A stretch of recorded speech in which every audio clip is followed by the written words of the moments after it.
So here we are, we have finally arrived at the end of the Old Testament. It's kind of bittersweet for me because I love the Old Testament, and so when it comes to a close, it's a little sad every time, but then there's great joy. The sweetness is when you turn that page and you see the word Jesus on the page. Just turning the page and seeing the words New Testament kind of is like, he's here, you know. And so it's a surprise, I think, to some people when they read through the Bible for the first time that the Old Testament takes up 3/4 of the Bible and the New Testament is just 1/4. And so we'll read through Jesus' whole life story in about a month and a half, so enjoy the next month and a half. Before we get into today's lesson, I just want to say, I don't know if you noticed my t-shirt. It says, what if God's glory is the most important thing? # read through the Bible. This t-shirt is a gift, and it was made by the ladies in New York who are going through and doing a group. And they made this so that they could wear matching t-shirts at their church's women's events and sit together with matching t-shirts. And they very generously sent me one. I think this is my favorite article of clothing right now. So ladies in New York, thank you. And I think that's a really good question to just kind of come back to as we look at the end of the Old Testament, which is, what if what was most important to us was God's glory? What if what was most important to us is God's joy? What if seeing God's will done on earth as it is in heaven was the thing that was most important to us? I think it would help us as we look at all of these stories that are very difficult to understand in the Old Testament.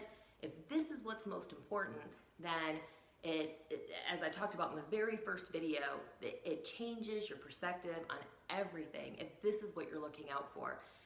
If human suffering is the thing that is the most important to you, then it will be hard to sort through some of the other stuff.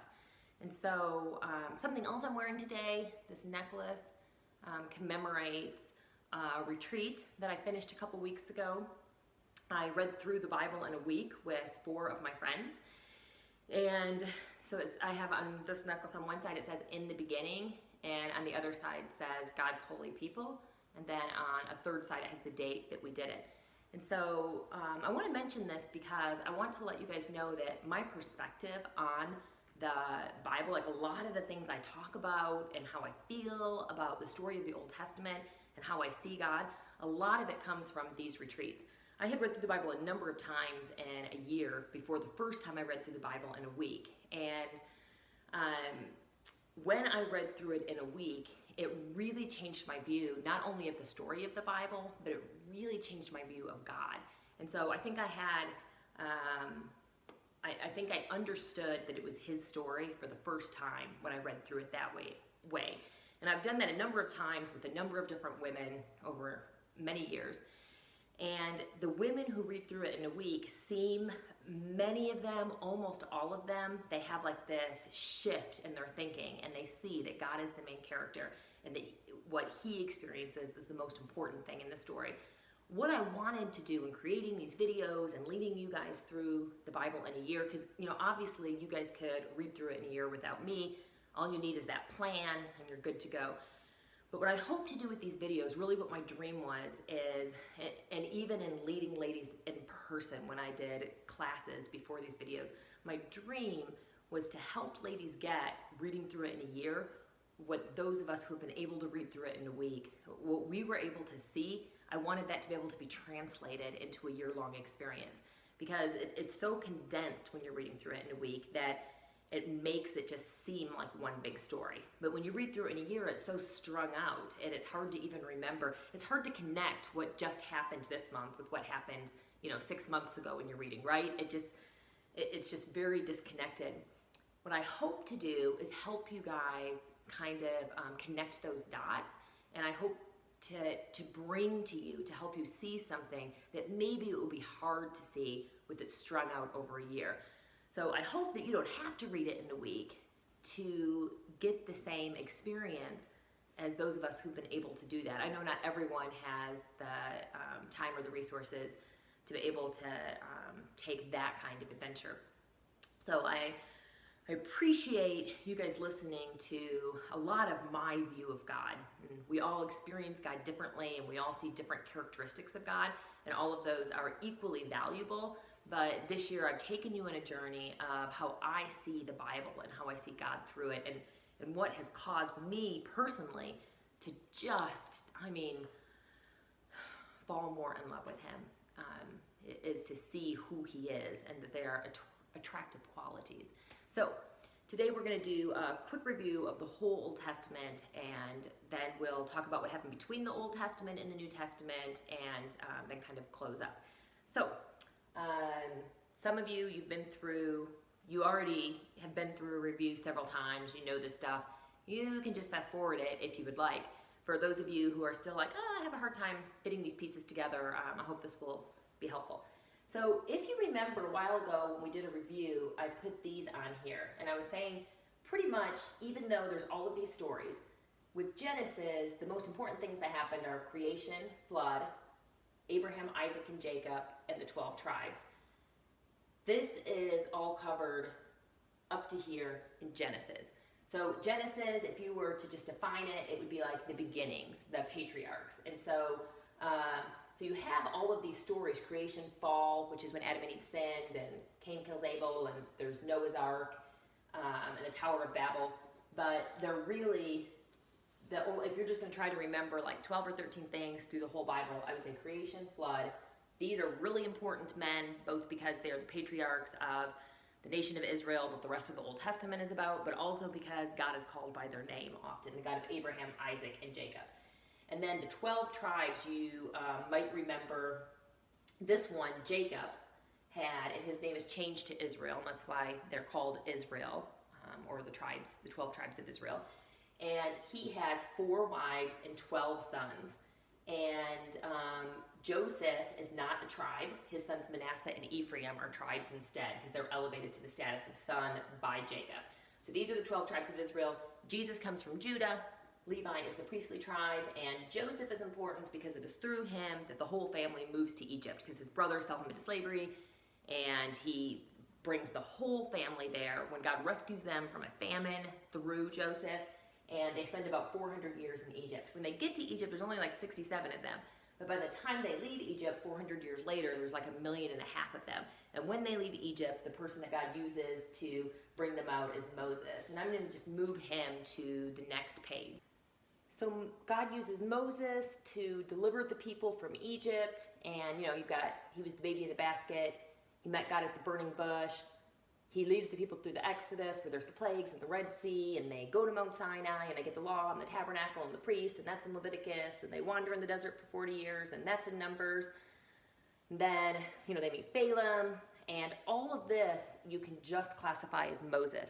And even Joshua, who leads the people across the Jordan into Jericho, where they meet Rahab, she ends up in Jesus' family tree, and they take over the promised land and divide the land. That's all in Joshua. But this whole period of time, if you're just going to remember one thing, I would just say Moses. Like even Joshua, he was under Moses, so this word pretty much covers all of this. So you could just say Moses. The next thing that happens is Judges. And so there's all of those random stories in Judges. Some of them are kind of disturbing, but if you just remember that it goes from Moses to the Judges, that will help you remember the flow. And then the next major portion after the Judges is the last judge anoints the first king in the United Kingdom of Israel. And so these kings, if you only remember 3 kings, there's tons of kings, probably 45 kings on the chart. But if you just remember the first 3 kings, they're the most important ones, Saul, David, and Solomon. And if you only remember 1 king, that would be David to remember. And so Moses leads them to the promised land. The Judges, they're living in the promised land, but without a king. And then you have the time of the kings, and you have these first 3 kings, the glory years of Israel. A lot of the poetry gets written. And then comes this big, intimidating page with tons of names on it. The only thing you need to remember for this whole period is the divided kingdom. It wouldn't hurt to remember, hey, that's where Elijah and Elisha were, because they're pretty big characters. But don't even worry about that, just divided kingdom. Then you get to this part, the northern tribes go into Assyrian captivity. Eventually, the southern tribes go into Babylonian captivity. All of this period past here, you can just remember is exile. So you have this whole page can be summed up into these two things: divided kingdom and exile. So they're in exile, and a lot of what happens while they're in exile, we read about in Daniel. And so you might remember Ezekiel is in exile too, as is Daniel, but you can just remember all of that is that people are in exile. They're not in their land. And then towards the very end of the Old Testament, you read about their return. They rebuild the temple, they rebuild the walls, they're saved through Esther, but that all could just be categorized as when the exiles return. That leaves us with a much smaller group of things to remember, just these. It's funny because I give 3 of these tabs to just Genesis, and then the rest is the whole Old Testament. But these are important stories. So you have creation, flood, Abraham, Isaac, and Jacob and the 12 tribes. That's all Genesis. Moses, this is Exodus, Leviticus, Numbers, and Deuteronomy, Joshua, and then Judges. And then we have the time of the kings and the United Kingdom, and then the divided kingdom. And this is in 1st and 2nd Samuel, 1st and 2nd Kings, 1st and 2nd Chronicles, and most of the poetry, Psalms, Proverbs, Ecclesiastes, Song of Solomon. And then you have the exile, and this is also covered in Chronicles and 2nd Kings, and Daniel talks about it. Ezekiel talks about it, and a bunch of the prophets are written during this time and this time. Most of the minor prophets and major prophets are written around this time. And then the return, this is Ezra, Nehemiah, and Esther, and that is a way to summarize the whole Old Testament. So there's about a 430-year period of time in the Protestant Bible between the Old Testament and the New Testament. The Catholic Bible has some books that happen in between that time, and what we're going to talk about in the next couple minutes is some of the stuff we learn from those books that are in the Catholic Bible between the Old Testament and the New Testament. The Protestants call that the Apocrypha and consider them good historical texts, but not necessarily part of their Bible, and Catholics have that as part of their Bible. So these books, along with just ancient history and archaeology and some things like that, help us put together what happened between the Old Testament and New Testament during that almost 500-year period of time. First of all, remember how at the end of the Old Testament, Zerubbabel and Ezra had brought some people back to Jerusalem, but there was still a lot of Israelites, probably the vast majority of them, living in other nations, right? Because they had been exiled by the Assyrians and then by the Babylonians. So during this time, they couldn't all come back to Jerusalem several times a year on pilgrimage because they lived so far away. So these places called synagogues started popping up all over as kind of a centralized place of worship in various towns. And by the time the New Testament opens, there's synagogues all over Israel too. So you see different people, it says that they taught in the synagogues.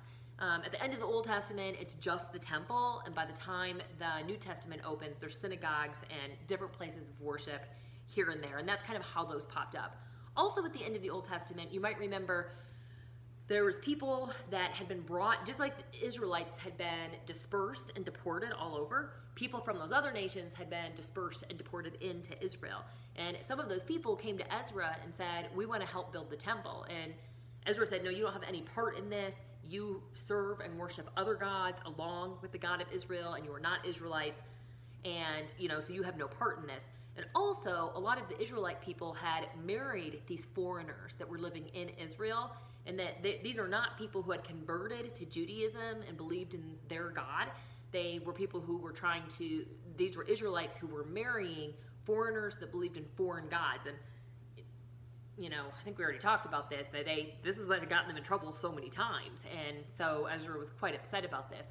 So this group of people who were both foreigners and people who were mixed between the Jews and the foreigners, they ended up kind of migrating to the central part of Israel. So you've got 3 regions of Israel by the time the New Testament opens. The northern part is called Galilee, and that's where Jesus was born, and a lot of his ministry takes place there. And the very southern part of Israel is called Judea, and it's kind of what used to be Judah. Jerusalem is there, and a lot of stuff in Jesus' life happens there too. And then right in the middle of Israel is a region called Samaria. And this was made up of those foreigners. Also, between the Old Testament and the New Testament, a priest built a temple that rivaled Jerusalem's temple on a mountain. And Jesus and the woman at the well have a conversation about that. So that was in Samaria, and she was referring to this rival temple. And there was intense animosity between them as they were foreigners living in the middle of Israel and mixing in worship of other gods with the God of Abraham, Isaac, and Jacob. And they had made this rival temple with Jerusalem. So about 100 years after the Old Testament ends, this guy comes along called Alexander the Great. And as you may remember from ancient history, he pretty much takes over the then known world. When he takes over the then known world, he does this thing that we refer to now as Hellenization, where he tries to bring Greek culture into all of these different lands that he conquered.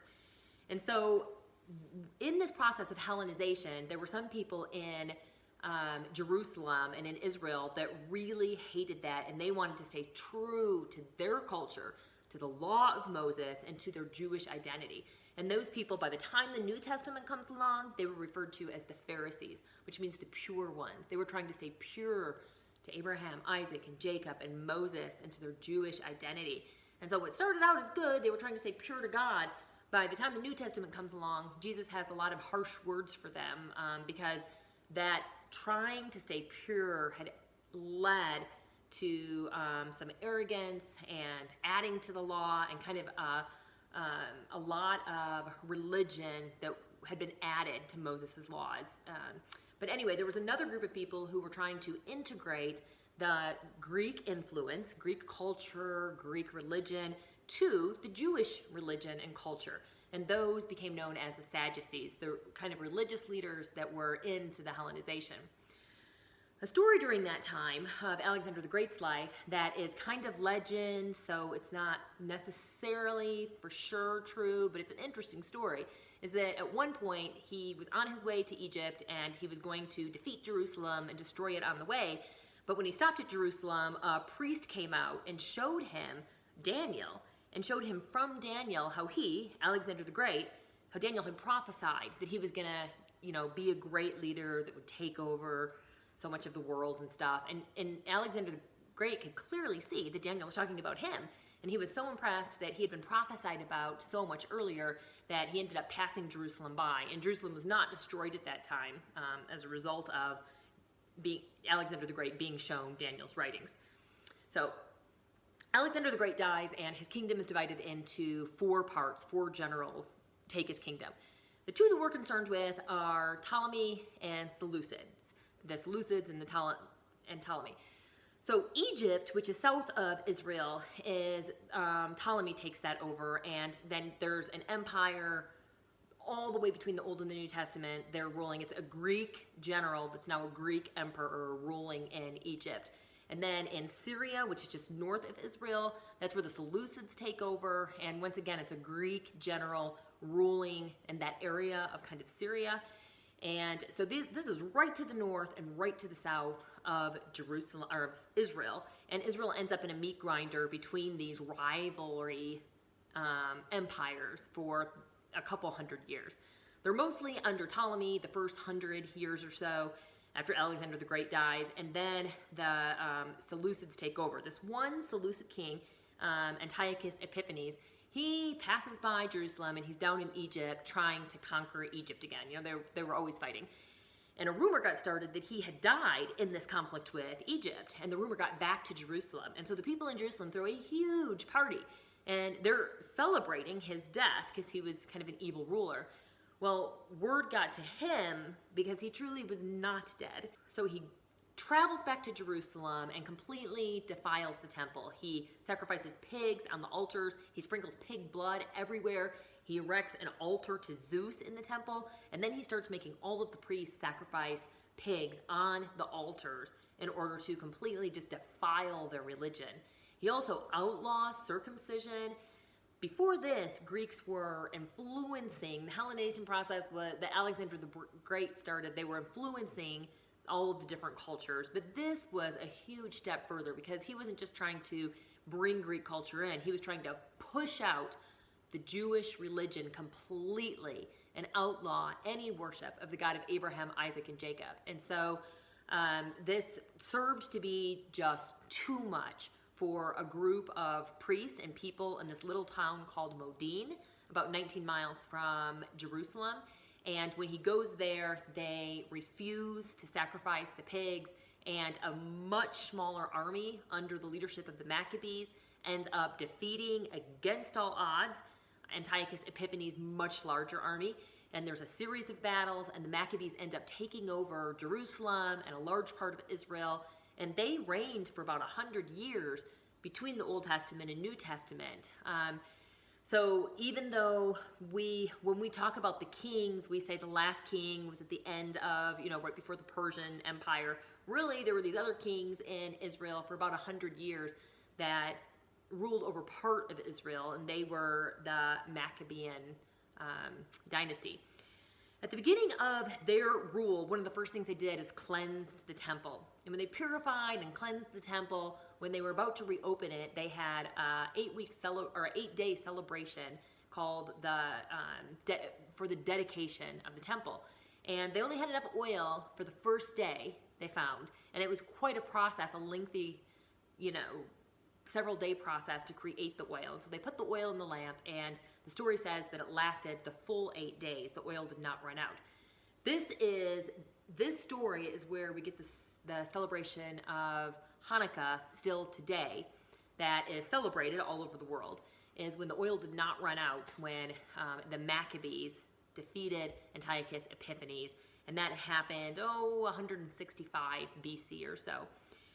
So in about 63 BC, the Roman Emperor Pompey takes over Israel. He destroys Jerusalem, and Rome rules over Israel from about that time, around 65 BC, until well after Jesus is born and through the life of Jesus.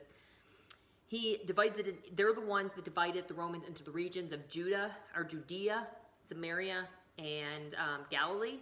And then in about 20 BC or so, Herod rebuilds the temple. So the temple, it was still the temple that Ezra had built, that had been defiled by Antiochus Epiphanes, and that had been cleaned out by the Maccabees. And then when Herod, who was a Roman governor, takes over, he wanted to build something really grand that would make him look good, but also make the Jewish people happy so that they would be more compliant to the Roman law. And so he rebuilds the temple into a much grander structure. And that's the temple that is standing when Jesus is born. So you hear it referred to as Herod's temple. It's the same temple as Ezra's temple, just bigger and grander at that time. And that is what happens between the Old Testament and the New Testament. I know that's not a lot of deep biblical insight and application, but I hope it helps fill in the gap for you of what was going on during that time before Jesus was born. I want to encourage you, as you start to read the New Testament, to look for the ways that Jesus reveals God. He says that he came to reveal God. And remember that even though it is the Father, the Son, and the Holy Spirit, so Jesus is different than God, they're still the same. There's one God, and it is both God the Father and God the Son. So the Old Testament and the New Testament God are one. Jesus says he came to reveal who God is. So instead of looking at it and saying, wow, Jesus is so different from God, know that they are the same.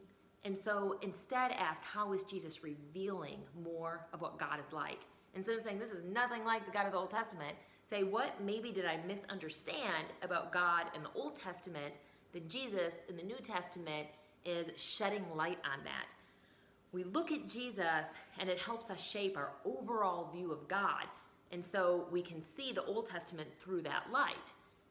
Instead of just seeing them as two completely different people, like good guy, bad guy. And so I just want to kind of encourage you to keep thinking. Instead of thinking, how is he different than God? Ask yourself, how is he revealing who God always was and still is? Man, I hope you guys enjoy the life of Jesus. There's, it's great stories, and it's what our whole faith is about. The next 6 weeks, we're going to read about Jesus's life, and then after that, we'll be into the kind of church time. So for these 6 weeks, Jesus's life, this is the very foundation of our faith. This is what it's all about. What Jesus said, who he is, and what he did ultimately. That he died for our sins, and he rose again, defeating death, and that he said that if we believe in him, that is the way to the Father. So we'll talk about all of that, a lot more next month. But for now, look for the way that Jesus reveals God and enjoy your time with Jesus.